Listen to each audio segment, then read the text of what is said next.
This is your guide to book publishing. Everything you want to know but didn't know what to ask with your host, Dr. Judith Briles. On the show today, you'll find out where book publishing is going and how to take advantage of it. How to identify and avoid publishing predators. What opportunities are emerging as the book trade evolves in new forms. How to avoid losing money and much, much more. Join us now as a variety of publishing pros will deliver insights and strategies to take the author to the next level of publishing. It's your guide to book publishing. Everything you want to know but didn't know what to ask. Brought to you by AuthorU and the Book Shepherd. And now, here's your host, Dr. Judith Briles.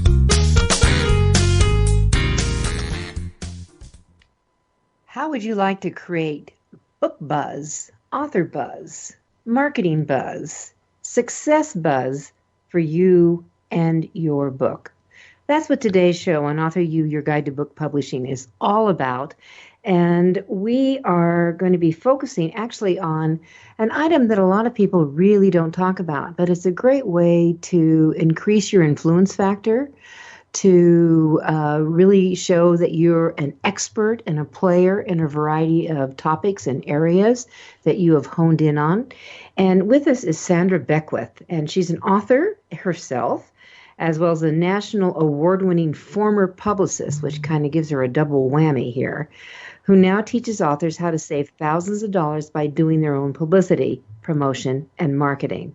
You might have seen her on the Montel Williams Show, CBS This Morning, or even read about her in little publications like the New York Times, the Wall Street Journal, USA Today. Her website, buildbookbuzz.com, has been named a top website for authors and writers 3 times. And I would encourage you all to become a subscriber, a follower, because her words, her sage advice, her insight are really some of the gems that are out there. So with that, we're just going to jump in because we're going to talk about a topic called how to become a guest blogger, plus other goodies that will lead us as we go through our hour together. Welcome to AuthorU, Your Guide to Book Publishing, Sandra.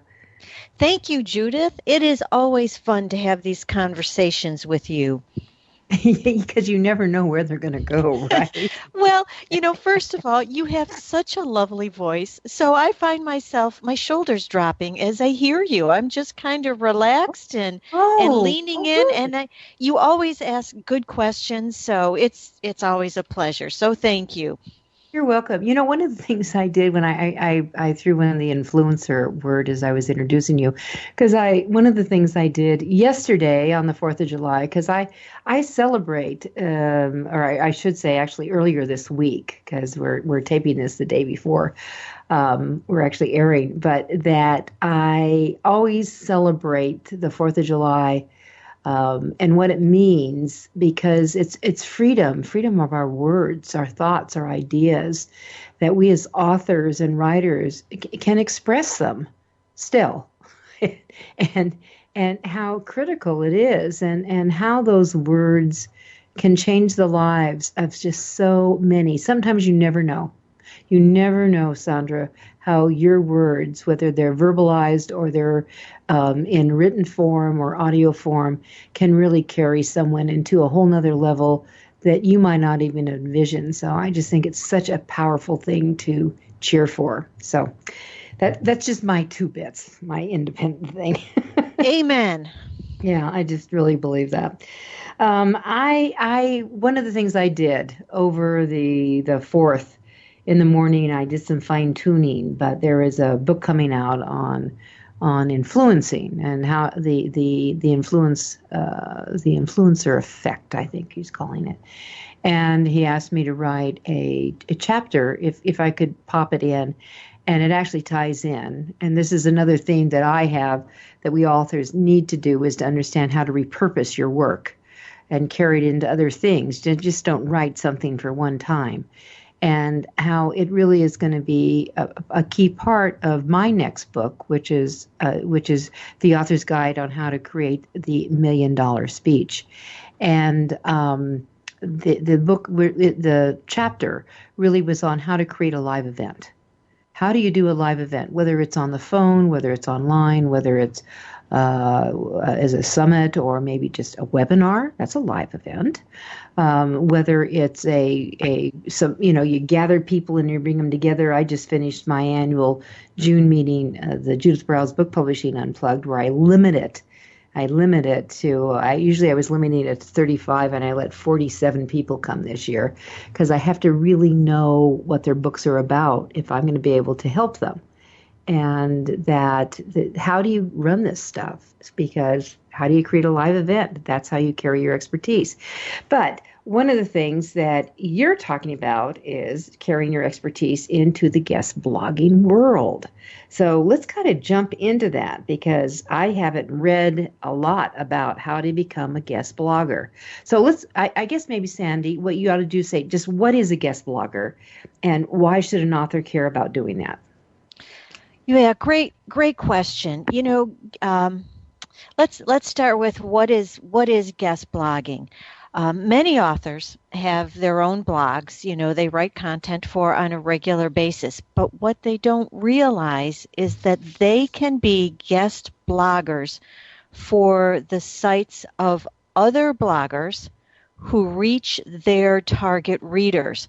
So what it means basically is that you are providing helpful content to a blogger who is already connected to the people you want to reach. Then the next question you asked is, why do authors want to be doing this? Authors want to guest blog for the reasons I sort of inferred just now. They want to be guest bloggers on other blogs because it is one of the best ways to reach more readers, to reach readers you wouldn't otherwise have access to in a way that positions you as knowledgeable, as a good writer, and in a way that gives you opportunities to engage with those blogs, followers and fans and audience, because as you know, Judith, many blogs allow people to comment. And so when you write a post for somebody else's blog and their followers ask questions or provide comments, you can then engage with those people one-on-one. And we all know that it really is about one-on-one connections. We do a lot to reach readers and to sell and market books, sort of on a large scale, on a mass scale as much as we can. But when it comes right down to it, Judith, it's about connections, isn't it? It's that one-on-one connection that can make such a difference. Yeah, I would actually agree with that. It is the connection, and I think that one of the things that you just pointed out that you can comment. I do guest blogging for Joel Friedlander once a month, and there's always ads and comments from his readers, and I get those immediately and respond back. I acknowledge, I add to it, and sometimes I've countered, but but I'm there. Yeah. And the one thing, when you talk about that, so you're a guest blogger for Joel once a month, there might be times when you write something that allows you to provide a link to your book sales page, wherever it is you want to drive traffic to, whether it's Amazon or somewhere else. Maybe it's in your bio for that blog post, or maybe it's within the text of the article itself, but it lets you link directly to your book. And that is such a great way to provide instant reader gratification. If you are writing about a topic that your book is about, and by the way, this isn't just nonfiction, this also relates to fiction. But if you're writing about something that's related to your book and your author bio has a link to your book's sales page, you're letting people click through, learn more about that book, and buy it instantly. What other option lets you do that? People don't go on Twitter to find and buy books, Judith. They don't, you tweet, buy my book, here's the link. Yeah, it's not going to happen. But when you've shared helpful content, and then you say, and there's more information just like this in my book, how to create a live event, people are going to click on that to see if your book might help them learn how to do that. Well, Sandy, I have to tell you, I'm always amazed how many times have we all said this in marketing, because you and I both have marketing in our DNA, that you don't blast out, buy this, buy me, you just don't constantly do it. You have to be a content info supporter, cheerleader, provider out here, that they develop a trust of you and what you're about.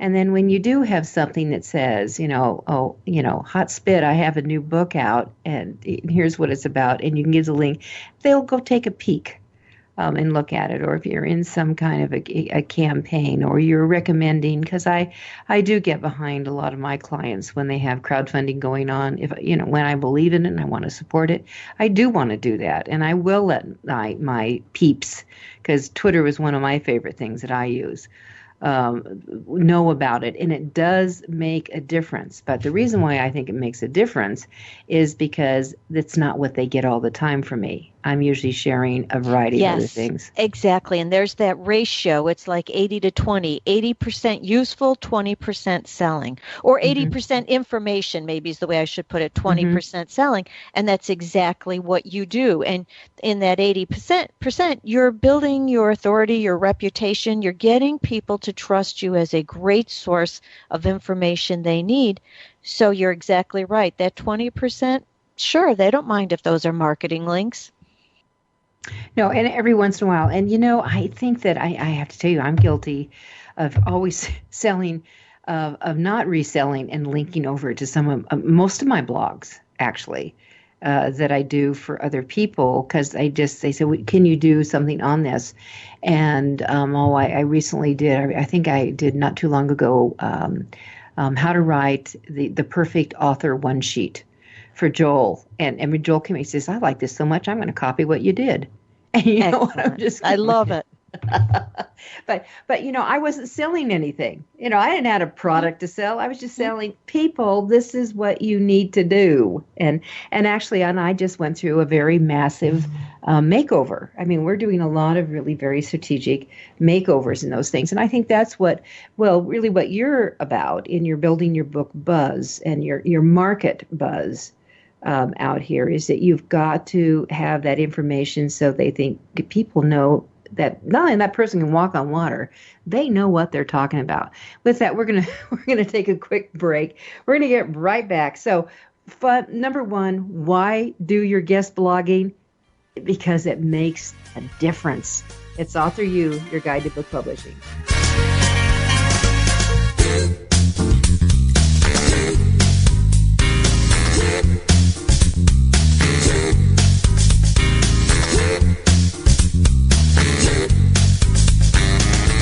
This is your guide to book publishing. Everything you want to know but didn't know what to ask. With your host, Dr. Judith Briles. And we'll be right back with more great information right after these.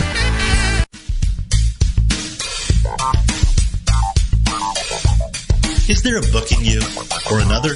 AuthorU will show you how to create, develop, and publish your book without being hoodwinked. If you already have a book out, you'll find a supportive and brainstorming community that's connected and creative no matter where you live. AuthorU brings in national experts for its book camps and annual author extravaganza held each May. It has regular meetings and delivers webinars for its members on timely topics. Through AuthorU's extensive network, members enjoy exclusive benefits, including significant discounts for a variety of services necessary to publishing. The Resource, its online book publishing news magazine, is content-heavy and it's free. If you want to create a book that has pizzazz, punch, and panache, AuthorU is for you. If you're a hobbyist or a casual author, it's not. Join AuthorU today through its website at AuthorU.org. Follow AuthorU on Twitter at AuthorU and on Facebook at AuthorU, where timely author and publishing tips and articles are posted daily. AuthorU, where the author goes to become seriously successful.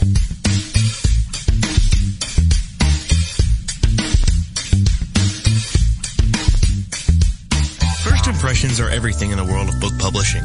Whether your book is an ebook, a print version, or both, your book cover needs to pop, sizzle, and sparkle to immediately capture the attention of your audience. And your book's interior needs to be just as dynamic and reflect the professionalism your readers demand. Nick Sellinger of NZ Graphics has won numerous national and international book awards for his cover designs and interior layouts. With over 20 years of experience in graphic design, he knows what it takes to create award-winning books and the many promotional pieces that authors need, such as posters, banners, postcards, one-sheets, business cards, logos, and more. Visit ncgraphics.com and see what authors and publishers have to say about their award-winning books and how NZ Graphics can make your book the success it was meant to be. That's nzgraphics.com. Welcome back to your guide to book publishing. Everything you want to know but didn't know what to ask. If you want to write and publish a book, if you want to be successful as an author, your guide to book publishing, everything you want to know but didn't know what to ask, is for you. Stay tuned and you'll hear about statistics, scenarios, and strategies on what to do now to get you published. So let's get back to the show. And here again is your host, Dr. Judith Briles. With me is Sandra Beckwith, and she is the brains, the visionary behind BuildBookBuzz.com, which I absolutely recommend that you subscribe to. I do. And she had something that came along not too long ago. I said, we need to talk about these things. So I reached out to her and I said, let's do a show.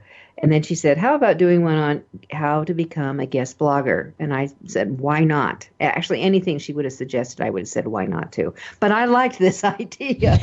I would have gone along. I'm flexible here.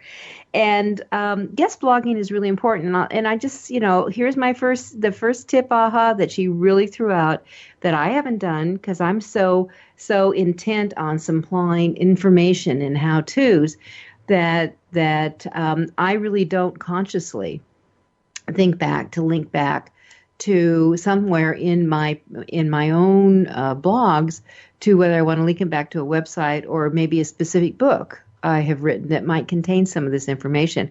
So note to self, do that. That's and Judith, let me expand on that because that's really important for a couple of reasons. One is, let's just take my own guest blogging as an example. I will write guest blog posts for the sites of other bloggers who can help me reach more of my audience, which is authors. And I always provide it. My content is like yours. It's helpful. It's how to. My goal is to help and educate. That's sort of the bottom line, is to sort of, clear up some of that murky water out there for authors when it comes to marketing topics.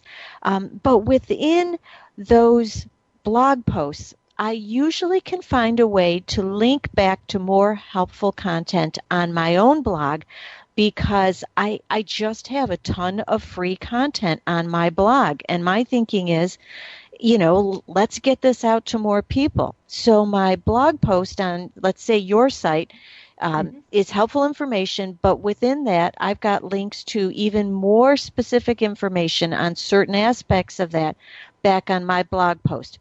So it does a couple of things. One is, let's say, three things. It helps authors. It helps, by giving them more how-to information.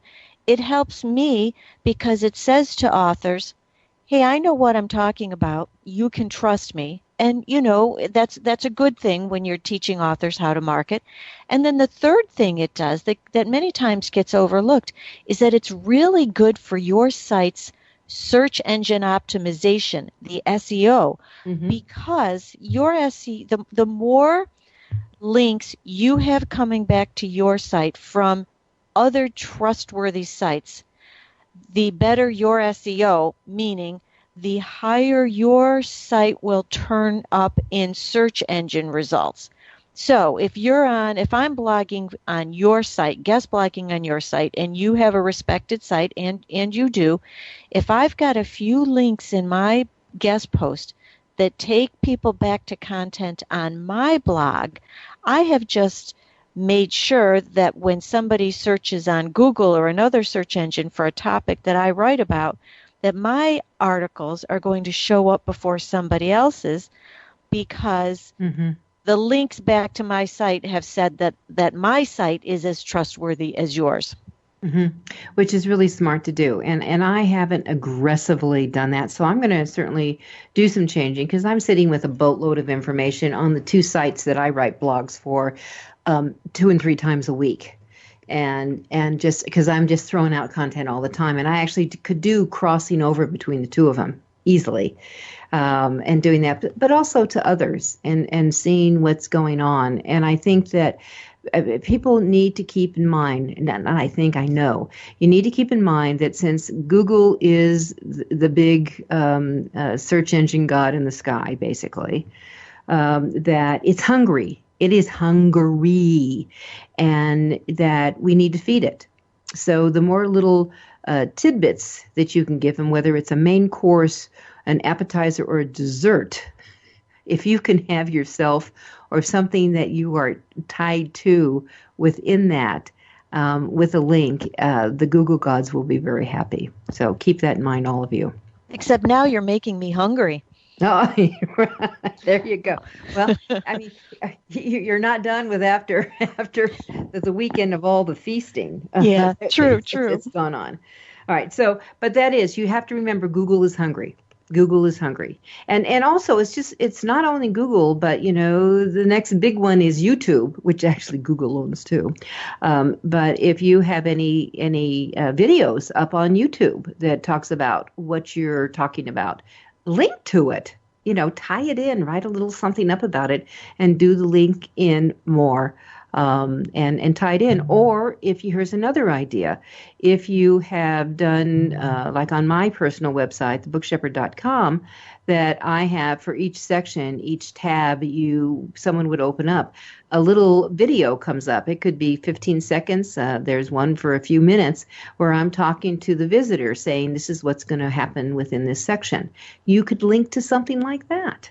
And just keep it going. So. And speaking of video, from a guest blogging standpoint, you can also make your guest post a video. In other words, it doesn't have to be written content. It could also be a video, and you've got an introduction. Hey, I've got a short video. I'm going to show you how to do something today. And as a matter of fact, my own blog post today for my blog, not a guest post, but it's a video. It shows people how to save links on Facebook so they can read the article later. I could have done that as a guest blog post for somebody else. I just have a short intro. Hey, I bet you might not know how to do this. I'm doing it and I love it and I think it might help you. Here's how to do it. And then I have a quick 1-minute video.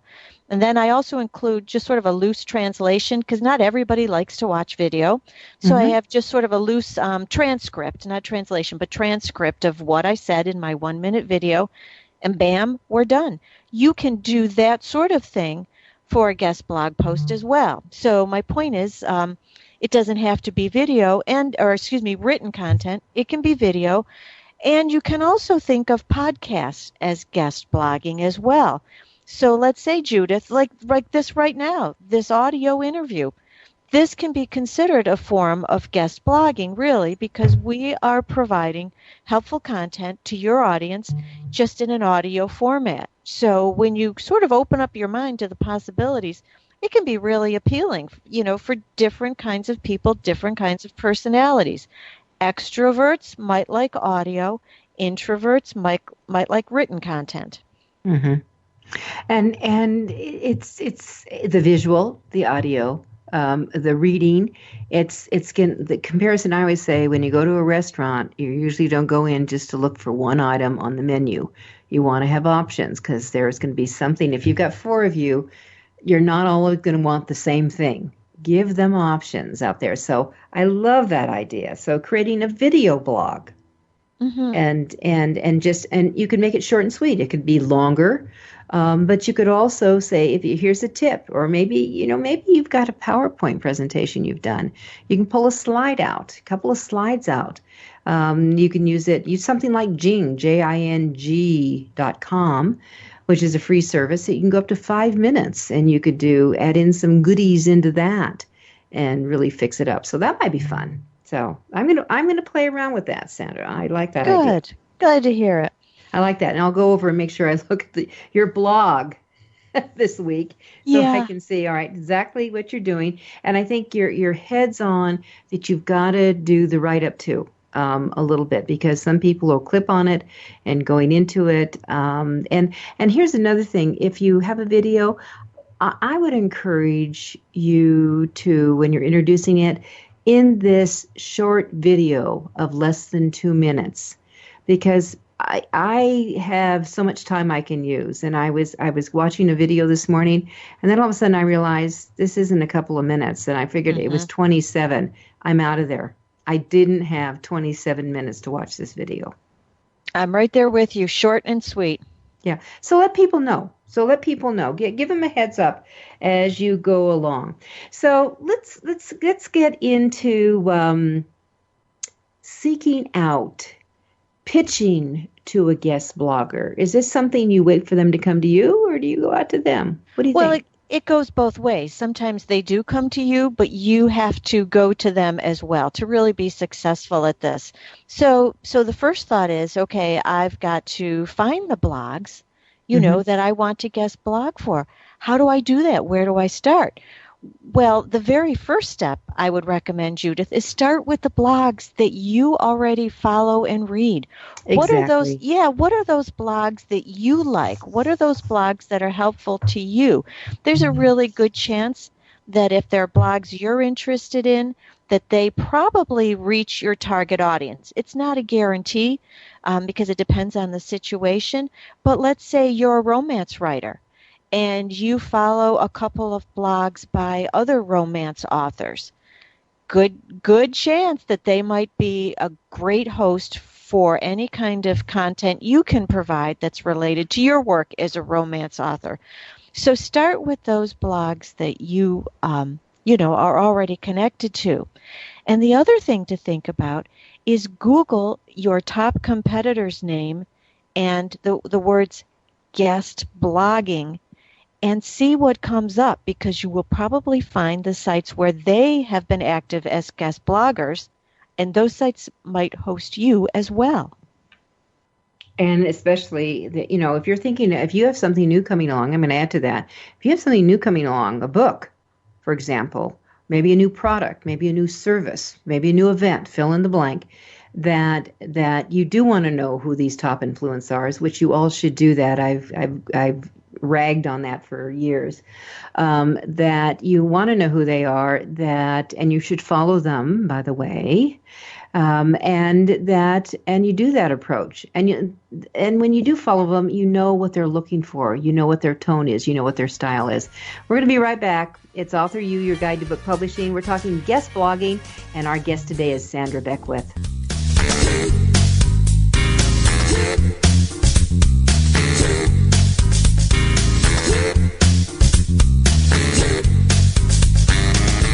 This is your guide to book publishing. Everything you want to know but didn't know what to ask. With your host, Dr. Judith Briles. And we'll be right back with more great information right after these. Want to publish like a pro today? Well, then take a look at Ingram Spark, the only publishing platform that offers print and ebook services through a single source. Upload, edit, and manage titles all in one place. Take more control of printing costs with print on demand, and reach even more readers through one of the world's most extensive distribution networks. Built by independent publishers for independent publishers, Ingram Spark has everything you need to maximize your book's potential: color printing, ebook distribution, print on demand, global reach, and more. Start publishing with Ingram Spark today and see just how far your titles will go tomorrow. That's ingramspark.com. Many of us have dreamed of writing a book. Some of us even have. Then the hard work starts. You'll need an editor. Who will design the cover or typeset the pages? Who will format the ebook? If you're a business owner, consultant, or coach with a serious message and expertise to share, the team of experts at 1106 Design can guide you through the maze. They've helped more than 1,000 authors create top-quality books and avoid the not-so-reputable self-publishing companies. Learn more at 1106design.com. Then call Michelle at 602-866-3226. 1106 Design.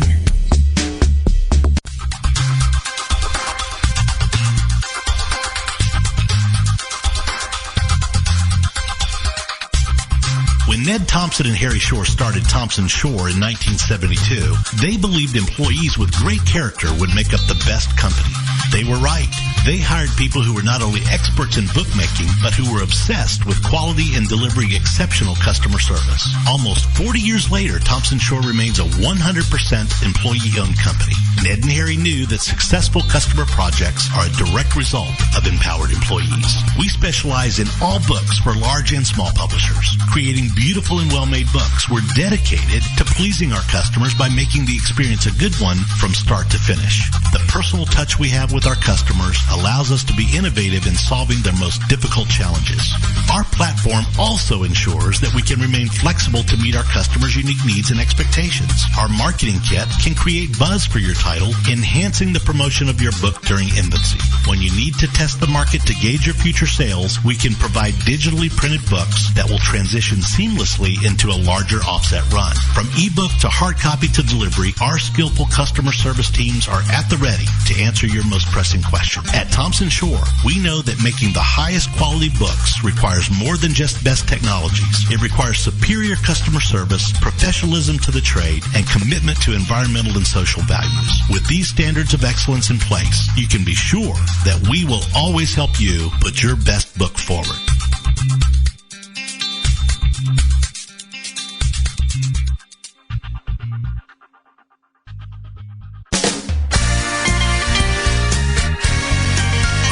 Welcome back to your guide to book publishing.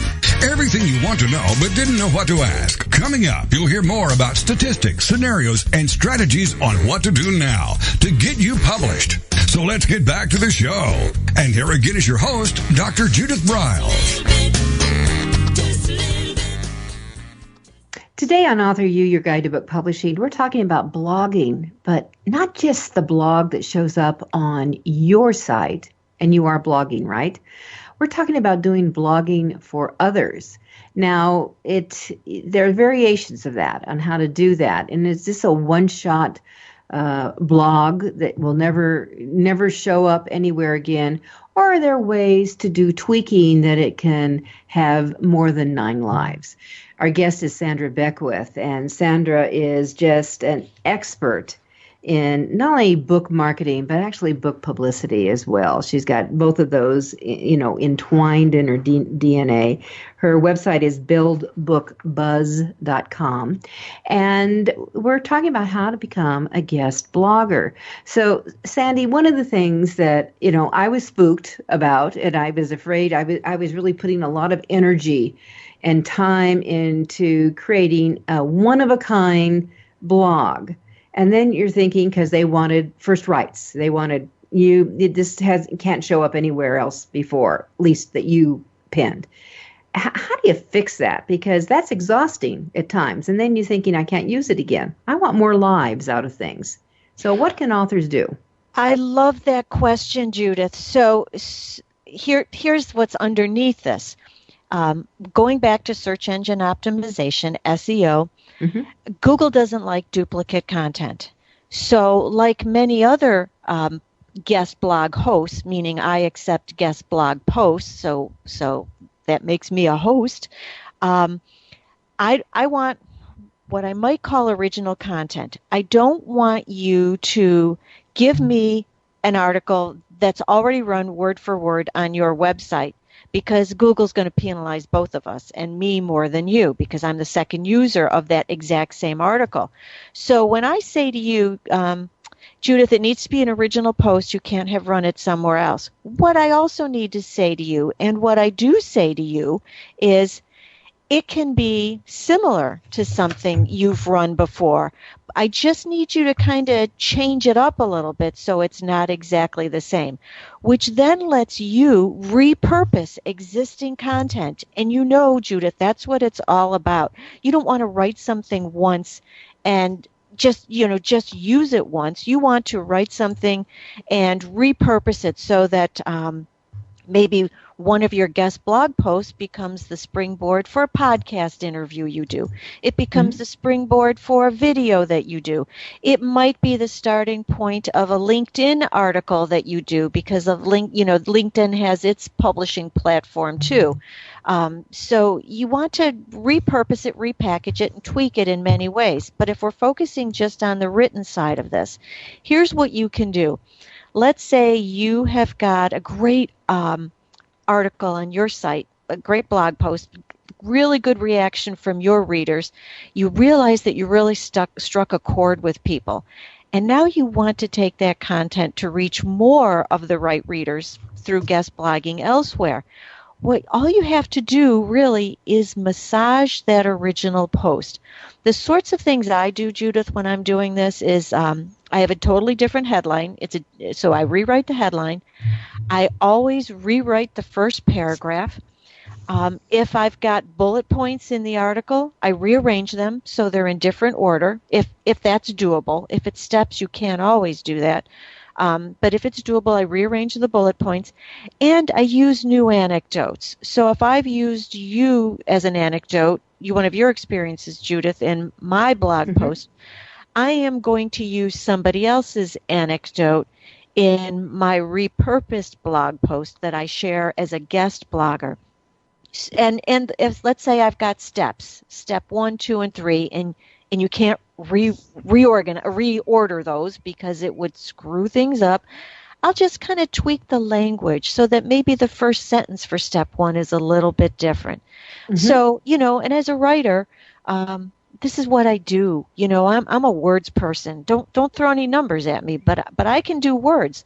So this is not hard for me. And so I'd like to think that the authors listening will see this as not hard for them either, and a great way for them to share some of the best content on their site with other sites so they can reach more readers and, depending on the nature of the content, also help more people too. Which makes a huge difference. So we're not talking brain surgery here. And so we're talking about already existing material. You may have a boatload and you don't have to redo it. Now, sometimes it's like the piece I wrote as a chapter for a book on influencing that I knew instantly as I was writing this belongs in my next book that I'm working on right now, because it deals with, I'm talking about live events. I'm talking about, this is how you make money in selling books. Live events will sell boatloads of books. So I was really going into that thinking, all right, I'll tweak here, I'll tweak here, I'll tweak here as I was going along. I'm going to add more in here. Yeah, because you're wired that way. But as you were doing it, see, that's brilliant. As you were writing this chapter for someone else's book, you're taking notes on how you will update that content for your book. And this will be part of a whole book for you, not just a chapter. So clearly, what went into that chapter is the Reader's Digest version, and you'll expand on that significantly, for your own whole book on that topic. Exactly. And Sandra, that is a perfect way to think about it. So sometimes there is the Reader's Digest version, and then sometimes there is the full-blown version, and there's things in between that you can do. So that's what we're talking. We're talking about morphing what you have, so you can stay fresh. And the reality is there's always new things that come up. And like you're talking about the stories that you use, the examples that you use, that there could be, sometimes there's a TV show I see thinking, oh my God, is this not perfect? This is a perfect example. And I've always said, I get after people who put up their nose and say, I don't own a TV. I don't watch TV. I love TV. There are some great shows on TV. I'm right there with you. It's my therapy. It's one way I can disconnect. Yeah, it's an escape. Yep. But also, when I was speaking on the platform for over 30 years, I am globally traveling, state by state, every state, 15 different countries. I'm all over Timbuktu. And that I always tuned in to what my audience was watching. And I spent 20 years speaking within the healthcare industry. Well, they all watched all the medical shows. They all watched them. So I actually would pull examples to augment key points I was making. In the scene where blah, blah, blah, blah, they would recite the words with me. It was a hoot. It was a hoot. See, but that makes sense. But you know, and so that can inspire some of your guest blogging content. And a key point is, too, you just talked about connecting with what your audience is connected to. Same thing. If you write young adult fiction, you should be watching the shows that your young adult audience is watching, so that you know what's on their radar screen, and then you can use those references, as you've just described with the medical audience. Use those references in your guest blog post, and the content that you put out there. Even it doesn't even have to be guest blogging; it can be through social media.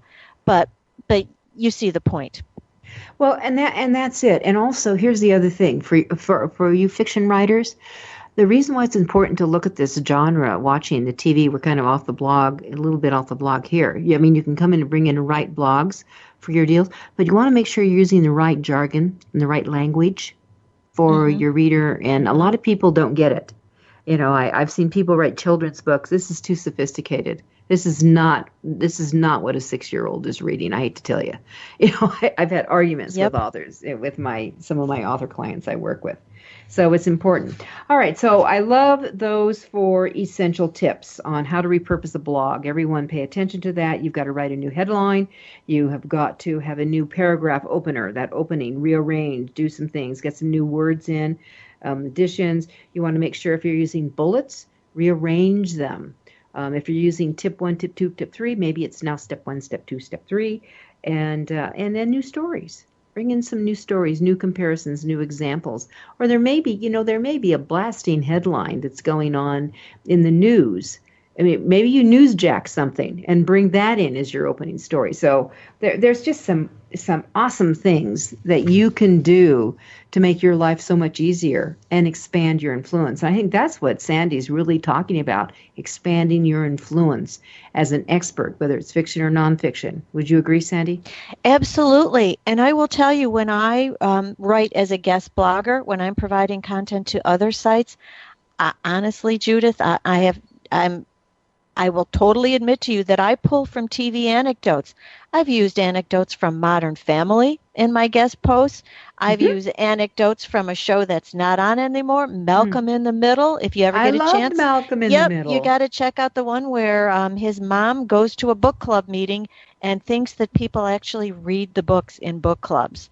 So it can inspire your guest blogging content. Oh, my favorite one is when she decides to shave the hair on his chest. All right, so with that, I'm going to say we'll be right back for our final tips segment.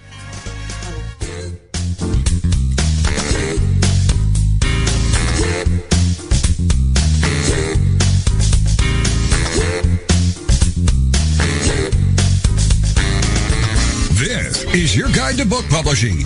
Everything you want to know but didn't know what to ask. With your host, Dr. Judith Briles. And we'll be right back with more great information right after these.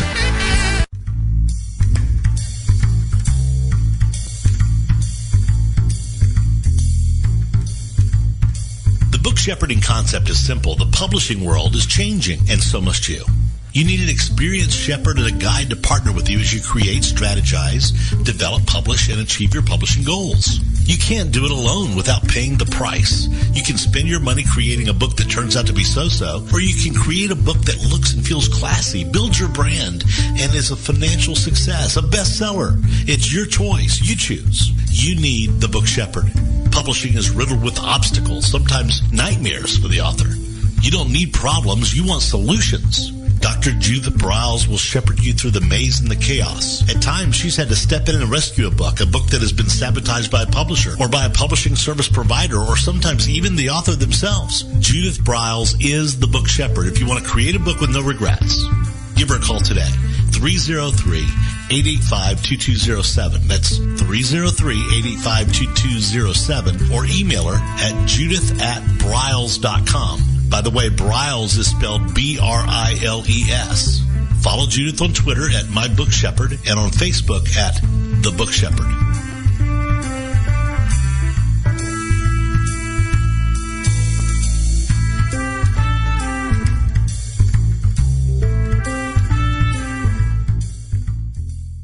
One of the most important decisions you will ever make is your choice for printing your book.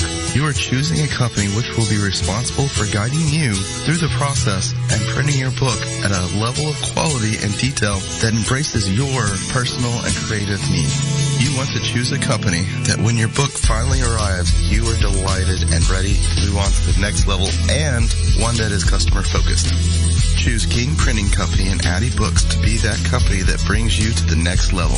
Go to kingprinting.com or call 978-458-2345 and ask for Tom Campbell.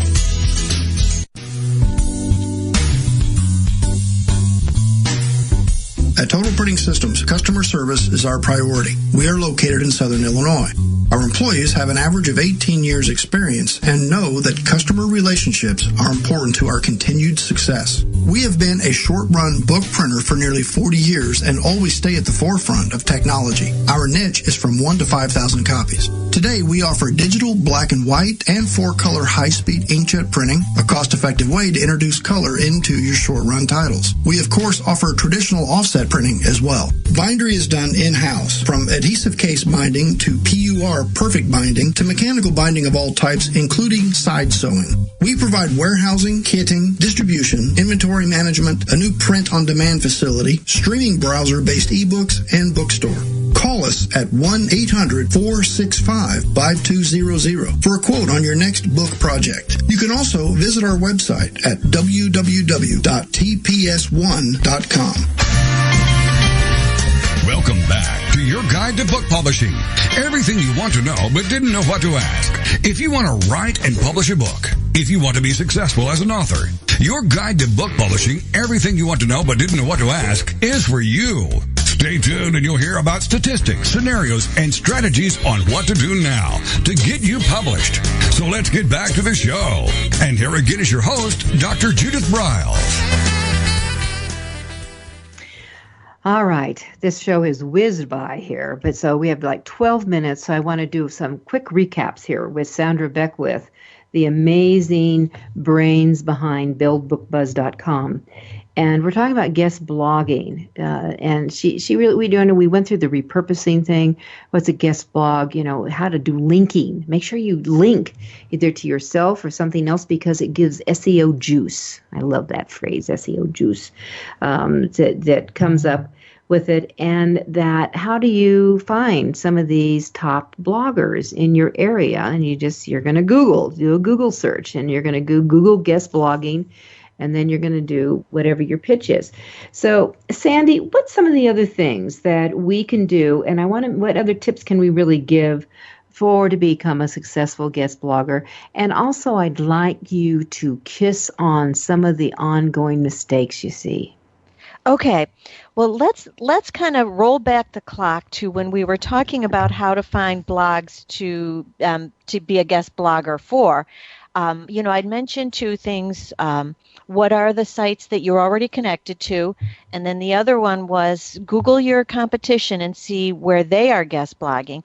I want to just throw out there another good way to do it is to type your topic and the word blogs next to it. So it might be, let's say you write about accounting for small businesses. So you type in accounting for small businesses and the word blogs, and you will get a list of blogs that write on that topic. And then what you do is you build your little list or your big list, depending, and you check out all those sites. It takes a little time, but you want to check them out and see if they use guest blog posts. So that's the third way, is use, as my mother would say, the Google to find the blogs for your topic. And then the question is, how do you get these guest blogging gigs? What do you do? Well, you pitch them, and you pitch them in a short and personalized email that says, in a nutshell, hi, I'm a follower of your site. I particularly liked your post on X and your other post on Y. They really resonated with me. And you see, Judith, what I'm doing here is I'm saying, I've been to your site. I know what you write about, and I agree with what you say, which is validating. And then you say, I'm wondering if you, not word for word, your version of this, but I wonder, or I might say, it appears that you do use guest blog posts, and I would like to be a guest blogger for you. Here's who I am, blah, blah, blah, blah, blah, blah. If you're interested, I'll propose a couple of topics that I think would be a good fit for your audience. What do you think? So you're sending out a feeler. You're saying, I know who you are, and I like your stuff. This is who I am, and I'd like to add to your stuff. Are you interested? And that will then, get the person to say, hey, yeah. And then they will go and look at your site and say, well, yeah, I think this is a good fit. And they will respond with either a, yes, that sounds great. What did you have in mind? Or they might say, hey, based on what I've seen on your site, you could probably write about topic X, and I would love a post on topic X. Or they might just say, well, what did you have in mind? Give me a few ideas. And they might also give you some tips on those ideas. Like when I hear from people who want to blog for me, I say, I don't do kind of high level of the topic. I don't do broad overviews.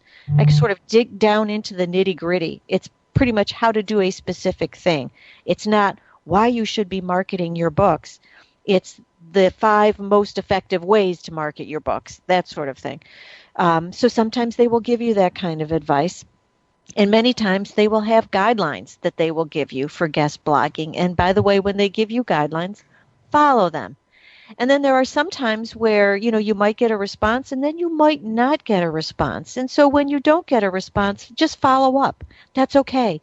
We're all busy. We all get overwhelmed by email and we all intend to reply, but don't. Mm-hmm. So it's okay to follow up. And I would say follow up at the most twice. But the most important thing you can do is before reaching out to that blog host, visit the site first and see what they're using and make sure that the content you can provide will be a good fit for them. And if you already know that they use guest blog posts, say that. I noticed that you use guest blog posts. And if you can't quite figure that out, say, I'm not sure if you use guest blog posts, but I hope you do because I've got some information that I think your readers would like to have. So, start with a feeler email and then deliver with something that's really interesting. Mm-hmm. I'm going to add on something too, because some, like when I do for Joel has kind of a back door that where he has a ongoing, this day is this person, this day is this person. I know what my day is, so to speak. And there's a little bio back there. So what you do is a lot of times authors don't, regular visitors may not see, they'll see your name that you wrote this, but they won't see any information about you that leads to it. So what I like people to do when we do a guest blog is, because I will include your bio in the blog. Mm-hmm. I don't want 700 words, but give me a picture and a bio, a short bio, and I want people to reference their website. I want them to get traffic. I mean, I'm all for that. And that it just is more helpful when I have to go and search it out and rewrite it. It becomes a pain in the tush because now you're adding on more work for me.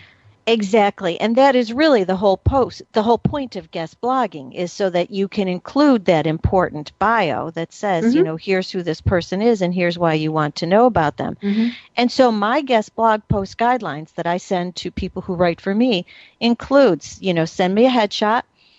If you've got a book, send me a photo of your book, a JPEG of your book, and include a short bio with a link to your site and any of your social networks you would like to include in your bio, because mm-hmm. that's the whole point. And if somebody doesn't provide it to me, Judith, I don't go searching out like you. I'm not that nice. I just send a note back that say, hey, you didn't send your bio. Would you please do it? No more than 3 sentences.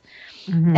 And that's fine. But yeah, you do want that in there. So have one already written that you just copy and paste and add to the end of your guest blog post before you submit it. It just makes it easier. You always want to make it easier. And I think the other thing is, before I would pitch to be a guest blogger, I would make sure I would be a subscriber to that blog, so they would know. Exactly, and so that you're familiar. That's exactly right. And you just said something that's important. Do something that makes it easier. I will give you my best tip on that topic. And actually, Judith, before we wrap up, I have a whole tip sheet that has a list of best guest blogging best practices that I'd like to offer a link to. But one of the tips on this list of tips that seems obvious but isn't is to label your headshot with your name. Seems obvious, doesn't it, Judith? But I don't know. I don't do that on my stuff. You probably don't. I don't. Most people don't. But imagine that you are the host of a site that uses, guest blog posts regularly, doesn't know what you look like because you've come in sort of over the transom, and maybe your own blog identification doesn't have your image in an obvious spot, whatever. Let's say they've got, all kinds of content coming in. They download your file because that's the only way they can upload it to their site is by downloading it. You don't want them to have to, maybe they download it when they get your guest post and the photo, but they aren't working with the content for a couple more days. You don't want them to have to figure out that the photo labeled IMG_1079.jpg is your picture. You want them to know that it says Judith Briles, so they can find it very easily in their download folder. Oh, got it. Okay, so what you're saying, I'm thinking, you want me to embed my name on my photo? No, I don't want to do that. You want them to put it on the name of the file. The name of the file. Got it. Judith, most people do not do that, and I know this for a fact because I was the blog editor for a national association for journalists and authors, and every week I would solicit and process guest blog posts from our members, and maybe 1 out of 15 had their author headshot labeled with their name, meaning the file name. Yeah, got it. Yeah, the file exactly. name had their name. It tended to be favorite, .jpg or outside shot, or more often the file name from the photographer's camera. So the name of your name should be the file name of the headshot that you send. Exactly. All right. 30 seconds, we're wrapping up. How do we get our cheat sheet for guest blogging? Go to buildbookbuzz.com/guest blogging. That's buildbookbuzz.com/guest blogging. There you go. All right. Another great show with Sandra Beckwith.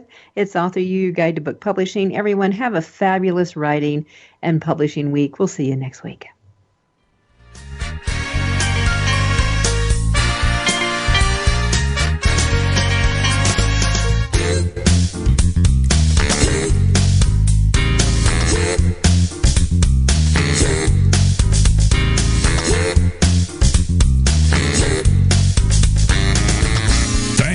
Being a part of your guide to book publishing. Everything you want to know but didn't know what to ask.